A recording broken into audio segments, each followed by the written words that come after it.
এবং গতকালকে পর্যন্ত এই রাস্তা বন্ধ ছিল, অথচ শিক্ষা মন্ত্রণালয় থেকে একটা চাপরাশি পাঠিয়ে দিল আমরা সুস্থ থাকতাম। সরকারের প্রতি আমাদের কোনো কন্ট্রাক্টই নাই। সরকার যা করবে তা আমরা সুস্থভাবে মানতে বাধ্য। তবে একটা কথা, সেটা সুস্থভাবে আমাদের কাছে সেই নীতিমালা প্রকাশ করা হচ্ছে কিনা। এখানে 7.5% ভ্যাট দেওয়ার কোনো ব্যাপার না। এখানে ব্যাপারটা হচ্ছে, যদি শিক্ষার ক্ষেত্রে আমি টাকাটা দেই তাহলে সেটা শিক্ষা হয় না, পণ্য হয়। আমি আজকে যদি পণ্য বিক্রি করতাম তাহলে আমি গুরুস্থানে ওষুধ বিক্রি করতাম। পৃথিবীর যে কোনো রাষ্ট্রের দিকে সাংবাদিক ভাইয়ের আপনারা দয়া করে তাকান।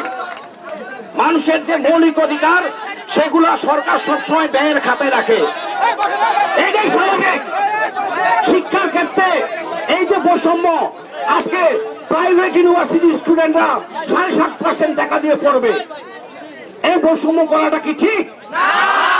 আজকে যদি আমার ছেলেরা 7.5% দিয়ে পাস করে পরবর্তীতে আপনার সচিবালয়তে গিয়ে যদি ঘুষ খায়, আমি দোষের কিছু দেখি না। দয়া করে সুষ্ঠু একটা নীতিমালা গঠন করুন। আমি ক্লাসে পড়াইতে পছন্দ করি, রাস্তায় না। আমি অবশ্যই ইউনিভার্সিটিতে চলে যাব, তবে মাননীয় শিক্ষামন্ত্রী, অর্থমন্ত্রী মহোদয়ের কাছে আমার অনুরোধ, অন্তত আপনার শিক্ষা মন্ত্রণালয় থেকে